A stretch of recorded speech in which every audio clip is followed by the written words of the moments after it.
పత్రిక 4వ అధ్యాయము 1 నుంచి 3 వచనాలు త్వరగా చదవండి. ఎవరైనా మైక్లో చదవాలి, ఎవరు చదువు.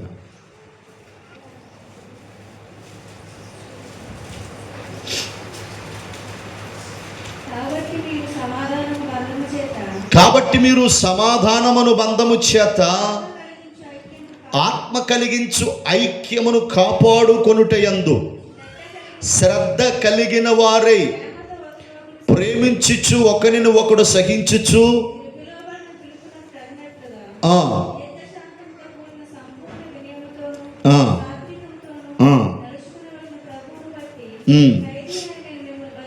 దేవునికి మహిమ కలుగునుగాక.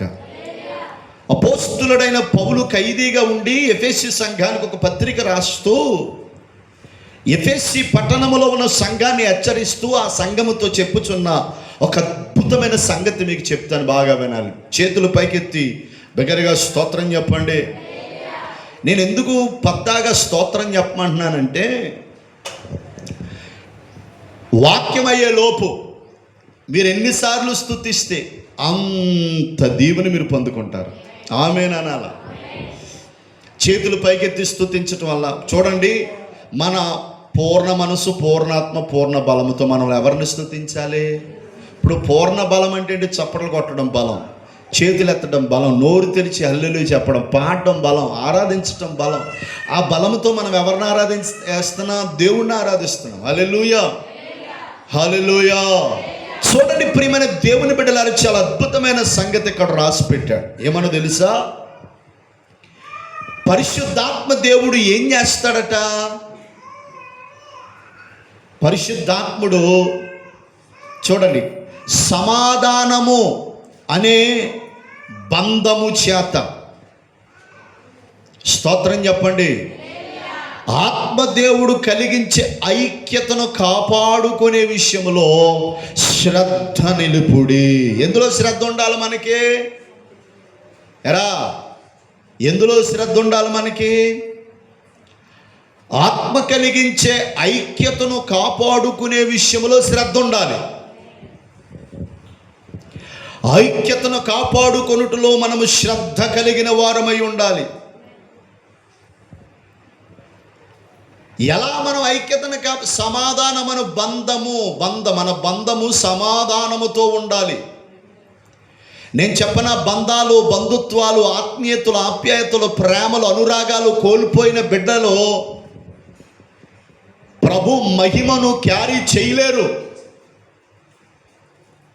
వారి మీద దేవుని అభిషేకం పనిచేయదు, వారి మీద దేవుని ఆత్మ పనిచేయడు, వారి మీద పరిశుద్ధాత్మ యొక్క వరములు పనిచేయవు, వారి మీద దేవుని సన్నిధి పనిచేయదు. ఎవరైతే ఐక్యతను కాపాడుకున్నట్టులోను, సమాధానమనే బంధాన్ని కాపాడుకున్నట్లోనూ ఐక్యత కలిగి ఉంటారో, శ్రద్ధ కలిగి ఉంటారో, వారు మాత్రమే దేవుని సన్నిధి చేత ఆవరించబడతారు, దేవుని ప్రభావము చేత ఆవరించబడతారు, దేవుని శక్తి చేత ఆవరించబడతారు, దేవుని మహిమ చేత ఆవరించబడతారు. వారిని దేవుడే నడిపిస్తాడు. సహోదరులు ఐక్యత కలిగి నివసించుట ఎంత మేలు, ఎంత మనోహరము అంటూ, అది పోయబడిన అహరోను తల మీద పోయబడిన తైలం వలె. చూడండి దేవుని బిడ్డలారా, శాశ్వత జీవము, ఆశీర్వాదము, శాశ్వత జీవము అచ్చట ఉండవలనని. ఆత్మ ఎక్కడుంటాడో ఐక్యత ఉన్న కాడ, ఆశీర్వాదం ఎక్కడుంటుంది? ఐక్యత ఉన్న కాడ. నువ్వు ఆశీర్వదించబడాలి, దీవించబడాలి, ప్రభావంగా ఉండాలి, నీ కుటుంబం తేజోప్యమానంగా వెలగాలంటే దేవుని బిడ్డలారా ఐక్యత కలిగి ఉండాలి, అందరితో ప్రేమ కలిగి ఉండాలి, అందరితో. ఒకసారి పేతురయ్య యేసు ప్రభును ప్రశ్న అడిగాడు. ఏంటి ఆ ప్రశ్న అంటే, నాయనా, నా సహోదరుడు నా యెడల తప్పిదాలు చేస్తే, నన్ను ఎవరైనా బాధ పెడితే, ఎవరైనా నొప్పిస్తే, ఎవరైనా గాయపడితే నేను ఎన్ని మార్లు అతనిని క్షమించాలి నాయనా? క్షమాపణ అనే పదం నువ్వు చెప్పావు కదా, క్షమించమని చెప్పావు కదా. యేసుక్రీస్తు ప్రభువారు కూడా సిలువలో పలికిన మాటల్లో మొదటి మాట క్షమించుడి అని చెప్పాడు. అసలు దేవుని బిడ్డలారా, అంత చిత్రహింసలు పడుతున్న యేసు ప్రభు మానవ దేహంలో ఉన్నప్పటికీ క్షమించడం అసాధ్యం. కానీ యేసుక్రీస్తు ప్రభు వారిని ఎంత భయంకరంగా చిత్రవదలు పెట్టారో తెలుసా? పిడిగుద్దులు గుద్దారు, ఒమ్ములూసారు, ఎవంటే రెల్లు కిరీటంగా అల్లి పెట్టారు, కొరడాలతో కొట్టారు, చన్నారు, దూషించారు, బూతులాడారు, విపరీతమైన వలగర మాటలు మాట్లాడారు యేసయ్యని. అయినప్పటికీ యేసయ్య ఏం చేశాడు? తండ్రి గారు వీరు చేయునది వీరు ఎరుగురు క్షమించండి అని స్టెఫనును రాళ్లతో కొట్టి చంపేస్తుంటే ఎవరైతే రాళ్ళు ఇసురుతున్నారో వారి కోసం ఏమని ప్రార్థన చేస్తున్నాడో తెలుసా? తండ్రి గారిని వీరిని క్షమించండి అని, తనను బాధ పెట్టేవారిని క్షమించమని ప్రార్థన చేసిన మహాయోధుడు స్టెఫను, మహాయోధుడు యేసు ప్రభు.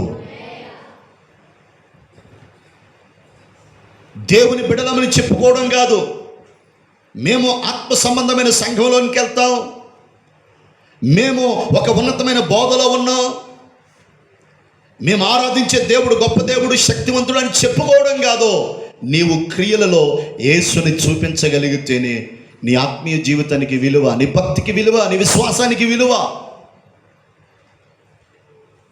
పరిశుద్ధాత్ముడు కలిగించే ఐక్యతను కాపాడుకోవాలి. నేనంటాను, చెడగొట్టుకోమని చెప్పలా.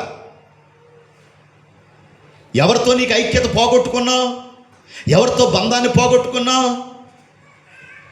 కొంతమంది రక్త సంబంధాన్ని ఈజీగా తుంచేస్తారండి. రక్త సంబంధాన్ని ఈజీగా తెంచేసుకుంటారు, బంధుత్వాలను ఈజీగా తెంచేసుకుంటారు. చిచ్చి, నేను అలా తెంచుకునేవారు క్రైస్తవులు కాదు. నేను ముమ్మాటకి చెప్తున్నాను, వారిలో దెయ్యం ఉండే ఆ పని చేస్తుంది. నీ లోపల వాక్యం ఉంటే అలా జరగదు. అసలు నిజంగా నువ్వు వాక్యాన్ని పాటించే వ్యక్తివే అయితే, నువ్వు ప్రభువుని వెంబడించే వ్యక్తివి అయితే, మొట్టమొదటిగా నిన్ను దూషించిన వారు, ద్వేషించిన వారు, రాళ్ళు రువ్విన వారిని కూడా నువ్వు క్షమించే మనసు ఉంటుంది నీకు. సమాధానమను బంధము, మన బంధాలు సమాధానముగా ఉండునుగాక అను. నోరు తెరిచి అయినా, బంధువులతోనైనా, సంఘం వారితోనైనా, సమాజంలో ఉన్న వారితోనైనా మనము స్నేహభావాన్ని కలిగి ఉండాలి బిడ్డ. మనం అలా కలిగి లేకపోతే, నేను చెప్తా ఉన్నాను, యేసుక్రీస్తు ప్రభు యొక్క మహిమ నీలో ఎప్పటికే పనిచేయదు. నేను సరిగా ప్రార్థన చేయలేకపోతున్నాను ప్రభువా, సరిగా ఉపవసించలేకపోతున్నాను ప్రభువా, సరిగా ఆరాధించలేకపోతున్నాను ప్రభువా, సరిగా బైబిల్ చదవలేకపోతున్నాను ప్రభువా, సరిగా నిన్ను కారణం ఏంటి? అసలు నీలో ఈ దయ్యాలు పోతే కదా, ఈ దరిద్రత పోతే కదా, ఈ అపవిత్రమైన తత్వం నీలో పోతేనే తప్ప నీ జీవితంలో ప్రభు తీసుకురాలేడు ఆశీర్వాదము.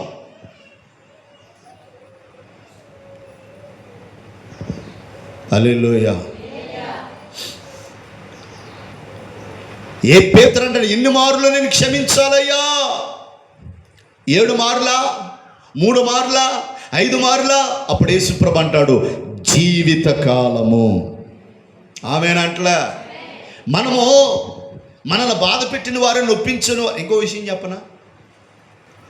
ద్వేషించేస్తావు, తిట్టేస్తావు, వాళ్ళ మీద లేనిపోని మాటలు మాట్లాడతావు, వాళ్ళ కోసం జీవితాంతం మాట్లాడతావు, నీకు నచ్చని వాళ్ళ కోసం రోజంతా మాట్లాడతావు, దినమంతా మాట్లాడతావు, వారమంతా మాట్లాడతావు, నెలంతా మాట్లాడతావు. ఇంకోటి చెప్పనా?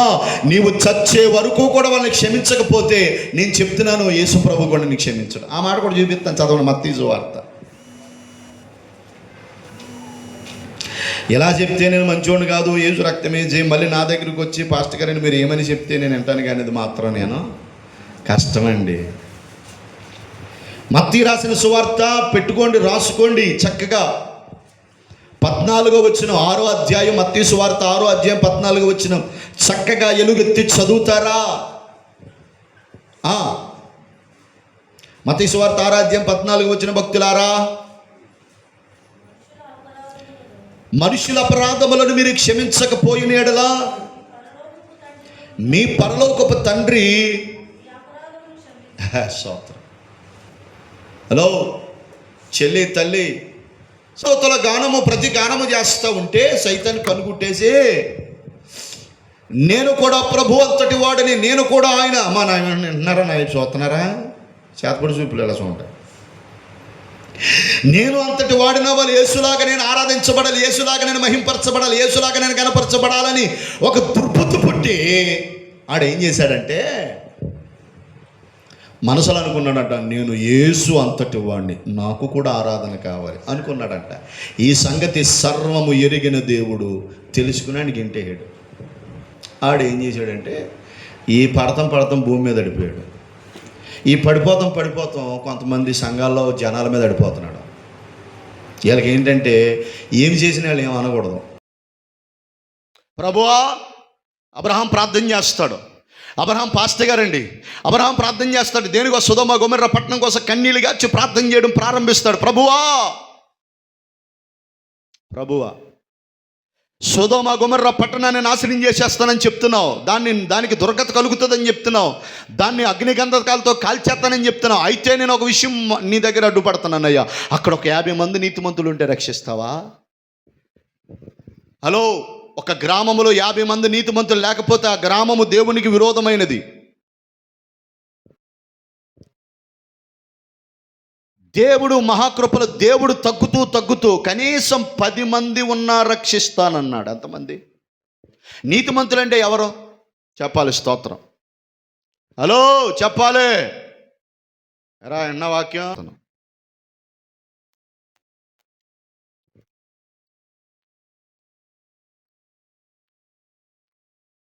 కనీసము ఒక పట్టణములో ఒక గ్రామములో 10 మంది నీతిమంతులు అంటే ఎవరో? బాప్తిస్మం పొందినవారు అనండి, మారు మనస్సు పొందినవారు, రక్షణ పొందినవారు, పరిశుద్ధాత్మను పొందినవారు, చెడ్డ సహవాసాలకు దూరంగా ఉన్నవారు, అపోస్తుల బోధలో, అపోస్తుల ఉపదేశములో, ప్రార్థన చేయడంలో, రొట్టె విరచటంలో, వైరాగ్య జీవితంలో నిత్యము ఉండేవారిని పరిశుద్ధులు, నీతిమంతులు అంటారు. నువ్వు బూతులు మానేసావు, రక్షణ పొందావు, మళ్ళీ మొదలెట్టావు, నువ్వు నీతిమంతుడువా? వ్యభిచారం ఇంకా మాల, వ్యభిచార చూపులు మాల, అపవిత్రమైన జీవితం మాల, ఇంకా నువ్వు నీతిమంతుడువా? ప్రార్థన జీవితం లేదు, ఉపవాస జీవితం లేదు, పరిశుద్ధ జీవితం లేదు. నువ్వు బయటికి వెళ్తే నువ్వు ఎంతమంది అపవిత్రులు కలుస్తున్నావో, ఎన్ని అపవిత్రమైన చర్యలు చూస్తున్నావో, సినిమాలో నుంచి, టీవీలో నుంచి, సెల్ ఫోన్లో నుంచి. నువ్వు నీతిమంతుడువా? దేవుడు కోరుకుంటే నీతదా? దేవుడు కోరుకునే నీతదా? దేవుడు ఆశించే నీతదా? దేవుడు తొంగి చూసినప్పుడు నిలువెల్లా నీ లోపడ జోకులు మానలేదు, సరసొక్తులు మానలేదు, ఎటకారాలు పోలేదు, ఎవరిని ఎలా పిలవాలో తెలియలేదు. ఇంకా నువ్వు నీతిమంతుల స్థాయిలో ఎలా రాగలవో? నీకు నచ్చిన వాక్యం కావాలని కోరుకుంటే నేను చెప్తున్నాను, నువ్వు స్వార్థపరుడు. రెండో చెప్పనా, నువ్వు పరలోకానికి హక్కుదారుడు కాదు, నువ్వు పరలోకానికి హక్కుదారురాలు కాదు. ఎందుకు? నీ ఆత్మీయ జీవితాన్ని, నీ భక్తిని కట్టుకోబిడ్డా. నువ్వు పరిశుద్ధంగా ఉంటే నెత్తి మీద పెట్టుకుంటాడు ప్రభు, నువ్వు నీతిగా ఉంటే హృదయంలో పెట్టుకుంటాడు ప్రభు. నీకు నచ్చినట్టు ఉండి నేను పాస్టర్ గారు ఈపు మీద ఉండాలి, నెత్తి మీద ఉండాలి, సంఘంలో పెద్దగా ఉండాలి, అక్కడ అలాగ ఉండాలంటే ఎలా దేవుడు ఇస్తాడండి? తేడాగా ఉంటే నన్నే బలిపీఠం ఎక్కనివ్వడో. చెడ్డ చూపులు శోధెత్తే, చెడ్డ తలంపులు శోధెత్తే, చెడ్డ హృదయం శోధెత్తది. శోధన వేరు, నువ్వు పడిపోవడం వేరు. కావాలని నువ్వు పాపాన్ని వెతుక్కుంటా వెళ్తున్నావు చూసావా, అది దేవునికి ఇష్టం లేని బిడ్డ. నేను చెప్పనా, నీ లోపల దేవునికి ఇష్టం లేని చేస్తా, నేను పరలోకం వెళ్ళిపోవాలి, నేను అలా ఉండాలి అంటే ఎలా కుదురుతుంది తల్లి? ఎలా కుదురుతుంది? అసలు మనం మందిరానికి ఎందుకు వచ్చేది? ఎరా చెప్పండి, మందిరానికి ఎందుకు వస్తున్నాం మనం? చెప్పండి. పాస్టర్ గారండి రావాలి కాబట్టి వస్తున్నామండి, మీరు తిడతారని వస్తున్నామండి, అందుకండి ఇందుకండి అంటే కనుక మీరు అలా రాకపోతేనే మంచిది. నా కోసం వస్తే మానేయడం మంచిది. నేను మారు మనసు పొందాలి, నేను పరిశుద్ధంగా ఉండాలి, ప్రభు కొరకు నిలబడాలి, నిత్యరాజ్యం చేరాలి, ప్రభువును చూడాలి, ప్రార్థన జీవితం కలిగి ఉండాలి, పరిశుద్ధ జీవితం కలిగి ఉండాలి, నేను యేసు రాజ్యం ఈ తలంపులతో వస్తే సూపర్. అసలు నిన్ను దేవుడిని ఎత్తి మీద పెట్టుకుంటాడు. నువ్వు పాపం చేస్తా, అపవిత్రంగా బతుకుతా, నేను ఇలాగే ఉంటాను, ఏదో నామకార్థంగా మందిరానికి వెళ్తానంటే నీ వల్ల దేవుడికి సంఘానికి ఏ ఉపయోగం లేదు. 2 చేతులు పైకెత్తి స్తోత్రం చెప్పాలి. చదవండి అపోస్తుల కార్యాల గ్రంథం 3వ అధ్యాయం 26వ వచనం. నేను ఎవరిని తిడతలే, ఎవరిని దూషిస్తలే, కానీ నా భావన ఏంటంటే నువ్వు పరిశుద్ధంగా నీతిగా లేకుండా నువ్వు దేవుని వెంబడించే ఉపయోగం ఏంటని నా భావన. మీలో ప్రతి వానిని, అమ్మా ఫస్ట్ నుంచి చదువు 26. దేవుడు తన సేవకుని పుట్టించి మీలో ప్రతి వానిని వాని దుష్టత్వం నుంచి మళ్లించుట వలన మిమ్మల్ని ఆశీర్వదించుటకు ఆయనను మొదట మీ యొద్దకు పంపెనని చెప్పును. దేవుడు సేవకుని ఎందుకు పుట్టించాడు? నా వైపు చూడాలి. దేవుడు సేవకుని ఎందుకు పుట్టించాడు? దేవుడు సేవకుని ఎందుకు ఈ స్థలానికి రప్పించాడు అంటే దుష్టత్వము అనండి. అంటే అర్థం ఏంటి? దుష్టిని తత్వము, దుష్టిని క్రియలు, దుష్ట ఆలోచనలు, దుష్ట తలంపులు, అంటే సాతాను సంబంధమైన పనులు. గొడవలు పెట్టుకోవడం సాతాను, బూతులాడడం సాతాను పని అన్న, నేను అది అంటాను. అసూయ, కోపం, అపవిత్రంగా బతకడం, వ్యసనాల్లోకి వెళ్ళిపోవడం, ఎటకారాలు ఆడడం, బూతులాడడం, ఇవన్నీ ఏంటి? ఎరా చెప్పండిరా. మరి ఇప్పుడు అందులో నుంచి నువ్వు బయటికి రాకుండా నువ్వు దేవుని దగ్గరికి వచ్చి ఉపయోగం ఏంటి నాకు చెప్పండి. అది ఓ మాట కూటమి అయిపోయింది అంతే. అద్భుతం, స్తోత్రం.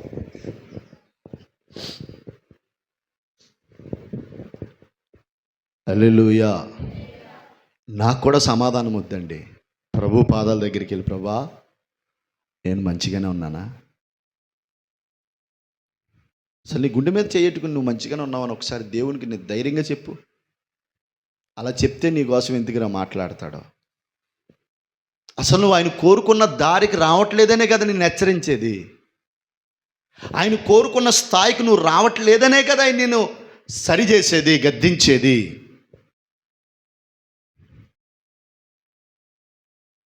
స్తోత్రం చెప్పండి. ఇప్పుడు మనం ఐక్యతను కాపాడుకోవాలనండి, సమాధానాన్ని కాపాడుకోవాలనండి. మన బంధాలు సమాధానంగా ఉండాలి.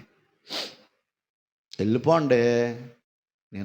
మీరు అమ్మ నేను తెలియని ఈ విషయంలో నేను మాట్లాడాను, చెల్లి తెలియని విషయంలో ఎలా మాట్లాడాను, తమ్ముడు తెలియని విషయంలో ఎలా మాట్లాడాను, నన్ను మన్నించు. ఇది మొదలుకొని మన మధ్యలో వివాదాలొద్దు, గొడవలొద్దు. ఆ రోజు నుంచి వాళ్ళ గురించే నేను చెప్పనా. నువ్వు సమాధానం పడ్డావనడానికి రెండు సూచనలు ఉంటాయి. ఒకటి, నువ్వు వెళ్ళి మాట్లాడతావు. రెండోది ఏంటి తెలుసా? వాళ్ళ కోసం ఎక్కడ మాట్లాడవు. ఆమెనని ఒక్కలంటే చాలు. ఏదో ఒంట్ల మీద ఉన్న ఇప్పుడు నీకు ఎవరైనా కోపం ఉందని వాళ్ళ దగ్గరికి వెళ్ళి ఏం చేయాలా? కొంతమంది భర్తలు ద్వేషించే భార్యలు ఉన్నారు, భార్యలను ద్వేషించే భర్తలు ఉన్నారు. వాళ్ళు కూడా ఏం చేయాలి? వెళ్ళి అంతే, ఏమండి సారీ అండి, మిమ్మల్ని ఒక టైంలో నేను అనుకున్నాను, ఇక నుంచి అలా అనుకోను, మన ఇద్దరి మధ్య ఏ శత్రుత్వం లేకుండా సమాధానంగా ఉందాం అని. నువ్వు భర్తతో నువ్వేం చేయాలి?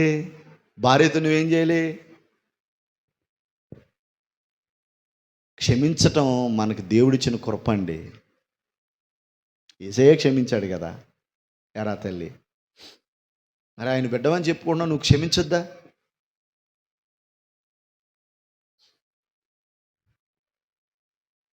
దేవునికి మహిమ కలుగును గాక.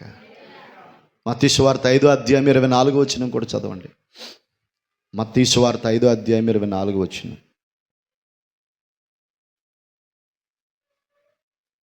మత్తయి సువార్త 5:24.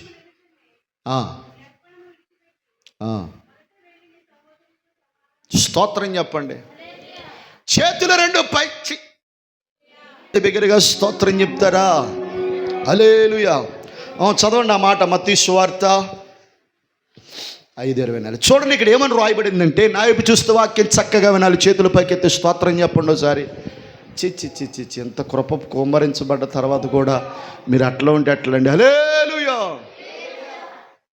బిడ్డలారా, ఇక్కడ ఏమని రాయబడిందంటే, సమాధానం లేని కానుక, సమాధానం లేని అర్పణ, సమాధానం లేని దశమ భాగము, సమాధానం లేని ప్రార్థన, సమాధానం లేని భక్తి దేవుడు ఇష్టపడతలేదట. ఆమె ఏంటంటండి? చూడండి, నీ సహోదరుని మీద నీకు ఏదైనా కోపం ఉన్న ఎడల నీ అర్పణ అక్కడ విడిచిపెట్టి ముందు వెళ్ళి ఏమంటున్నాడో, సమాధానపడు.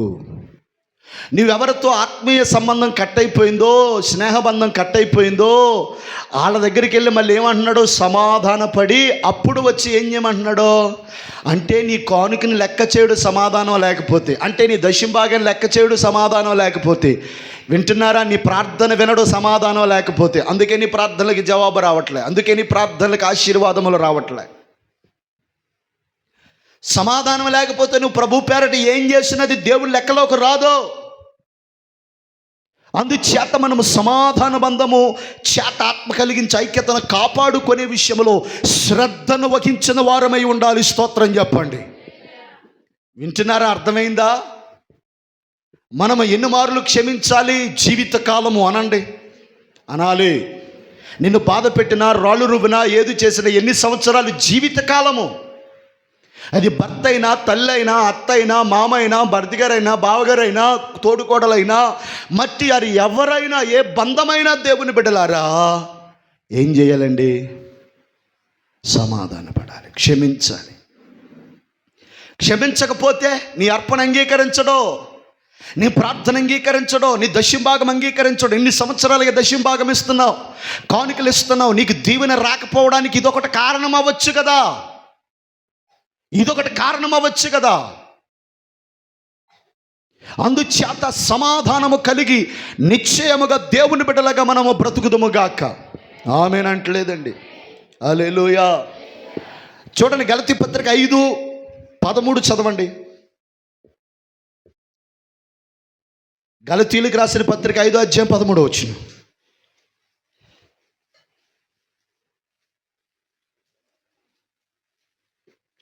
5:13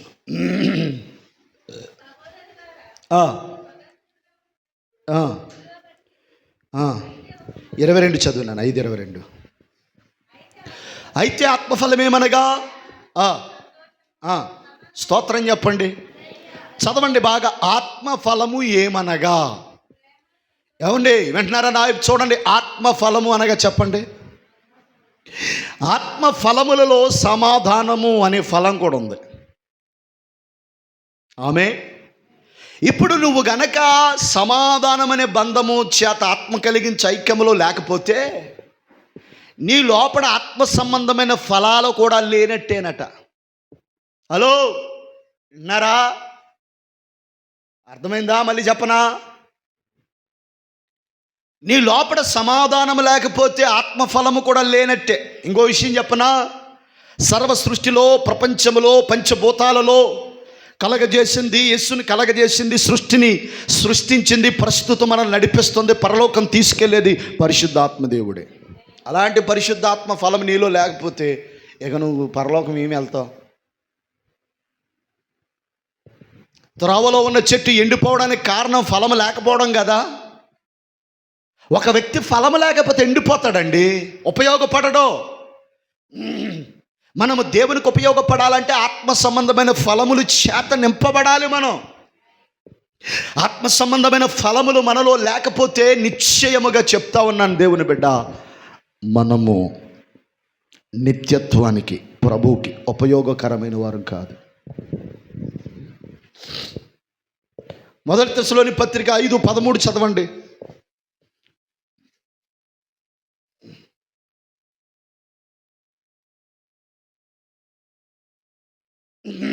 మొదటి తెస్సలోని పత్రిక 5:13.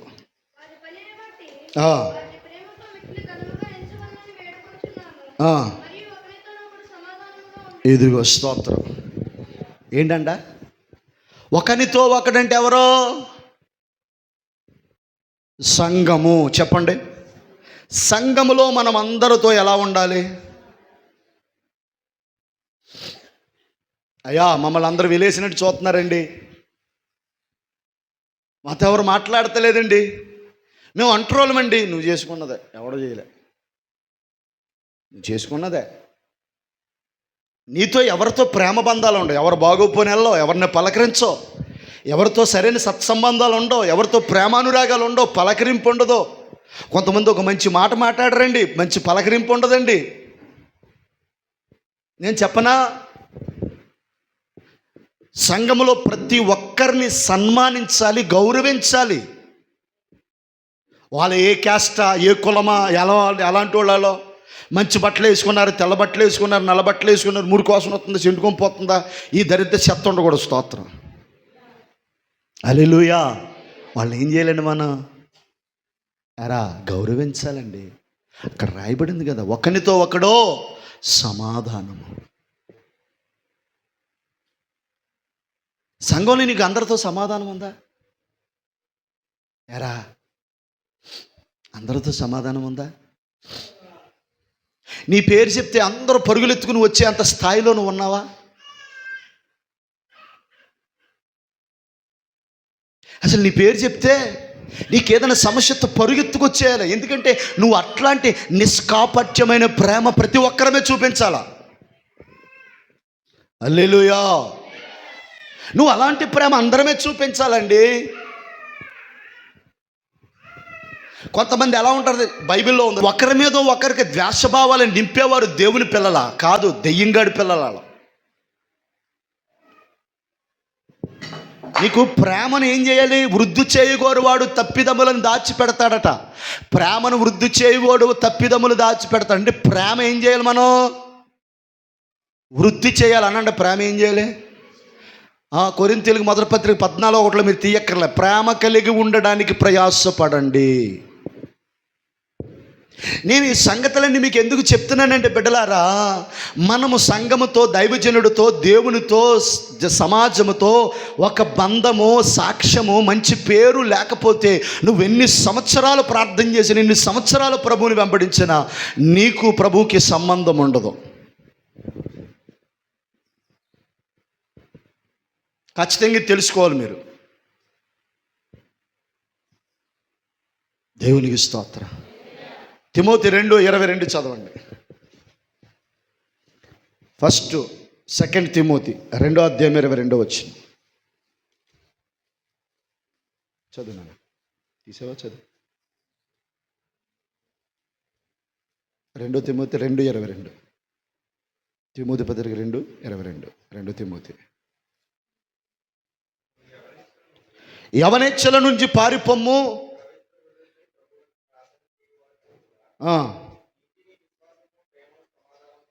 హల్లెలూయా. ప్రార్థన చేయవారితో మనం ఎలా ఉండాలి? అయ్య బాబో, మీరు ఎప్పుడే ఇది ఎంత పరిగిలాడుతున్నా నాకేం ఆశ లేదు. మీరు గావి తెచ్చేస్తుంది దేవుని స్తోత్రం. ప్రార్థన చేయవారితో మనం ఎలా ఉండాలి? నేను మాట చెప్తాను బాగానండి. ఇప్పుడు నూరా రావాలి ఖచ్చితంగా.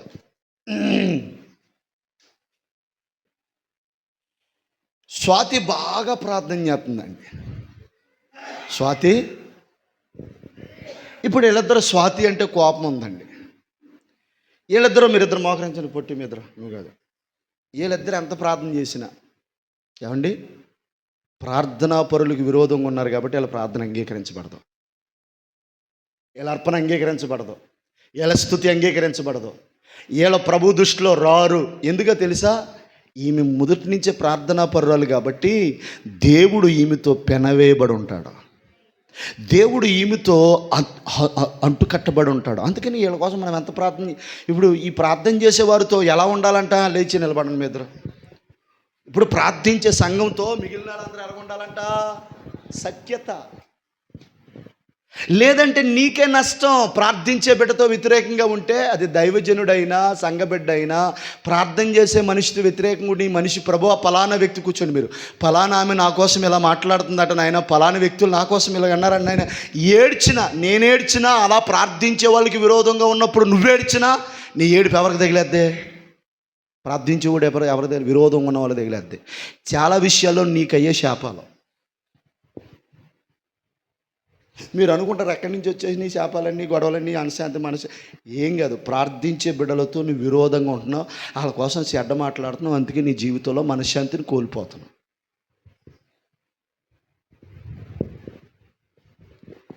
దైవజనుడైనా, సంఘంలో బిడ్డ అయినా, సంఘ పెద్ద అయినా, వాళ్ళతో మిగిలిన వాళ్ళందరూ ఎలా ఉండాలి? అంతే. ఇప్పుడు ప్రభావతమ్మ గారు మంచి ప్రార్థన పరులు, ఆవిడతో ఎలా ఉండాలి? లేదంటే ఎవరికి నష్టం? మీరందరూ కూడా బన్నీ ఒక మంచి ప్రార్థన పరుడు, చిన్నప్పటి నుంచి మంచి ప్రార్థన పరుడు. అతనితో మనం ఎలా ఉండాలి? సన్మానించాలండి. నిజంగా మనం ఎంత అనాయింటింగ్ అభిషేకం దిగొస్తుందంటే, దేవుని అస్తంగా చెప్తున్నాను, ఇది మరలా వచ్చే వారం నుంచి రిపీట్ అవ్వకూడదు, ఏ పరిస్థితి అవ్వకూడదు. ఇంకో మాట చెప్తున్నాను మీ అందరికీ ధైర్యంగా, దైవజనుడు హల్లెలూయా, నీకే, నాకు కాదు. దైవజనుడి మీద తిరగబడ్డా, దైవజనుడి మీద సనిగిన, దైవజనుడిని ఏమండి చెడ్డ మాట మాట్లాడినా, నేను రెఫరెన్స్లు చూపిస్తాను ఒకసారి మీకు. ఎందుకు అవి కరెక్ట్గా నోట్ చేసుకుని చదువుకుని ఇంటికి వెళ్ళి. కీర్తన 35:27.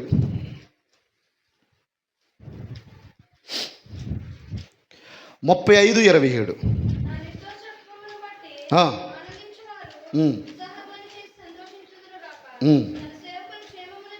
అదుగో తన సేవకుని క్షేమమును చూచి ఆనందించు దేవుడు. స్తోత్రం చెప్పండి. బాగా చెప్తులేదండి. కూలుకుంటే ఊరుకుంటాడా? చెప్పండి రా. ఇప్పుడు దైవజనుడు క్షేమం, ఆరోగ్యంగా ఉంటే, దైవజనుడు ఐశ్వర్యం కలిగి ఉంటే, దైవజనుడు ఉన్నతమైన స్థితి కలిగి ఉంటే, దేవుడే ఆనందపడినప్పుడు నువ్వు కూలుకుంటూ ఊరుకుంటాడా? సరే, దైవజనుడి మీద నువ్వు నిందలేస్తే ఊరుకుంటాడా? దైవజనుడి మీద లేనిపోను మాటలు పలికితే ఊరుకుంటాడా? ఏమా నేను అవన్నీ చెప్పాను అనుకో, మాకు బడి ఏడిచేస్తున్నారంటారని నేను చెప్తులే. ఎలా ఆత్మ మందిరాన్ని వదిలేస్తే నేను చాలా బాధపడతాను, మీకు తెలియదు. ఈరోజు రానోళ్ళు అందరి గురించి ఆలోచిస్తున్నాను నా మైండ్లో, వచ్చిన వాళ్ళ కోసం కంటే. నా మనసు మీకు అర్థం అవ్వాలి. నాకున్న ఆశ ఏంటో తెలుసా? సహవాసాన్ని నిర్లక్ష్యం చేస్తే మీరు ₹1,00,00,000 ఇచ్చిన లేని తృప్తి అసంతృప్తిగా మిగిలిపోద్ది నాకు. ఒక వ్యక్తి దేవుని సన్నిధి మానేశాడు అనుకో, ఆ వ్యక్తి కొరకు నేను దేవుడికి లెక్కలు చెప్పాలా? దైవజనుడు ప్రతి విశ్వాసి యొక్క చిట్టా ఎవరికి లెక్కలు చెప్పాలా? హెబ్రీ పత్రిక 13:7 చదువు నాన్న. హెబ్రీలకు రాసిన పత్రిక 13:7. 17 మీ పైన నాయకులుగా ఉన్నవారు లెక్క ఒప్పచెప్పవలసిన వారు వలె మీ ఆత్మలు కాయుచ్చు ఉన్నారు. వారు దుఃఖముతో పని చేసిన ఎడల మీకు స్తోత్రం. హల్లెలూయా. బాగా చెప్పాలండి. నేను ఏలిగారు ఉన్నారా చాలా బట్టి దేవుని మందిరం మానేస్తారు. ఒకటి ఏదన్నా పాపంలో ఉండాలి, రెండోది కుదరని పని అయితే తప్ప, మూడో చెప్పన పాస్టర్ గారి మీద కోపంతో. ఈ 3 కారణాలే. ఇంకో విషయం చెప్పనా, యేసు ప్రభువు కంటే పని గురించి మానేసావు అనుకో, యేసు ప్రభు కంటే నీకు గొప్ప పని నువ్వు ఇంపార్టెంట్ ఇచ్చావంటే నేను చెప్తున్నాను, నష్టం నీకే, నాకు కాదు. రెండోది, ఏదైనా వ్యసనం ఉందనుకో, వ్యసనం ఉన్న వాళ్ళకి వాక్యం ఎక్కదో. సినిమాలు, త్రాగుడు, పాపము, ఏమండి ఎలాంటి ఉన్న వాళ్ళకి వాక్యం ఎక్కదో. నేను వచ్చి వాక్యం చెప్తున్నాను అనుకో, నేను చెప్తున్నాను ఖచ్చితంగా, నీలో ఏ లోపం ఉందో దాన్ని ఎత్తిపట్టి మాట్లాడతాడు దేవుడు. ఎందుకో తెలుసా? లోపాన్ని ఎందుకు ఎత్తిపట్టి మాట్లాడతాడో చెప్పను నేను, నువ్వు సరి అవుతావని, సరి చేసుకుంటావని. దాని ద్వారా నష్టపోతున్నావు నువ్వు. ఇప్పుడు వ్యభిచారం అనే పాపం చేస్తున్నాడు, HIV అనే రోగం వచ్చేసి ఏమండి నాశనం అయిపోతే, సుఖవ్యాధులు వచ్చేస్తే, ఇప్పుడు సిగరెట్లు కాలుతున్నావండి, క్యాన్సర్ వచ్చేస్తే, తాగుతున్నావండి, కిడ్నీలు చెడిపోతే, ఇవన్నీ నీకు ఎందుకు చెప్తున్నాడు దేవుడు అంటే, నిన్ను సరి చేయడానికి, నువ్వు బాగుపడాలని, నువ్వు మంచిగా మారాలని. అంతే తప్ప నిన్ను దెప్పు పడడం కాదురా. అసలు నాకు అర్థం కావట్లేదు, నేను దెప్పు పడడం కాదు, నీ బలహీనత ఎత్తి పట్టబడటం కాదు, నువ్వు సరవుతావని చెప్తున్నాడు దేవుడు. మేము అలా సరయ్యాం కదా, నువ్వు కూడా అలా సరవుతావని, బూతులు ఆడొద్దని దేవుడు ఎందుకు చెప్తాడు? నువ్వు మానేస్తే నీలో నివసించాలని ఆయన, నువ్వు ఆయన పెట్టావు కాబట్టి ఆయనకి విరోధమైనవి నీలో ఉండకూడదనేది దేవుడు ఆశపడుతున్నాడు. అందుకే దైవజనుడి ద్వారా మాట్లాడుతున్నాడు. నేను ఎప్పుడైనా నా సొంత మాటలు చెప్పనండి.